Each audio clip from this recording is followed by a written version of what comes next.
दारू आहे का नाही? मग दारूच विकणारी बाई, दारूचा व्यवसाय करणारी बाई। भाजप नेत्या चित्रा वाघ या सुधीर मुनगंटीवार यांच्या प्रचारासाठी चंद्रपुरात गेल्या होत्या।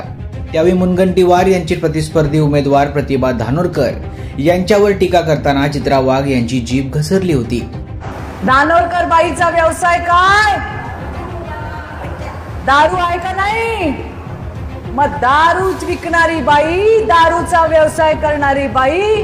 तुझा नवरा गेला त्याचं दुःख आहे, पण तुझ्या नवऱ्याच्या आणि तुझ्या दारूपायी किती जणांचे नवरे गेले त्याचं दुःख तुला नाही? हा जो दारूचा पैसा आहे, हा दारूचा पैसा तुमच्या संसाराचा पैसा आहे, आणि म्हणून या दारूवाली बाईला उभा करू नका। आता यावरून चित्रा वाघ यांचा खरपूस समाचार घेण्यात आलाय। चित्राताई, कधी काळी मी आपल्या सोबत एकाच पक्षात काम करत होतो याची खरोखर आज लाज वाटते। दिवंगत व्यक्तीबद्दल अपशब्द बोलू नये हा आपला संस्कार, परंतु केवळ निवडणुका जिंकणं या एकमेव हट्टापायी संस्कार विसरून आपण दिवंगत बाळू धानोरकर यांचा मंचावरून उद्धार केला। प्रतिभा धानोरकर यांचा दारू विकणारी बाई असा उल्लेख आपण केला का? बाई आहे म्हणून त्यांनी व्यवसाय करू नये का?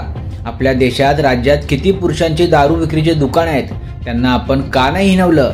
आपल्याच पक्षातील पंकजा मुंडे, सुजय विखे अशा कित्येक नेत्यांचे दारू तयार करण्याचे मोठे कारखाने आहेत। म्हणजे धानोरकरांनी बाटलीत विकली ती दारू आणि मुंडे विखे यांनी टँकर भरून विकली ती पवित्र मदिरा, सोमरस।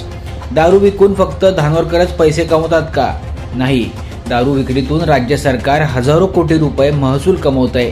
विशेष म्हणजे दारू विक्री वाढावी, जास्त महसूल मिळावा म्हणून 5 IAS अधिकाऱ्यांची विशेष समिती तयार करतं।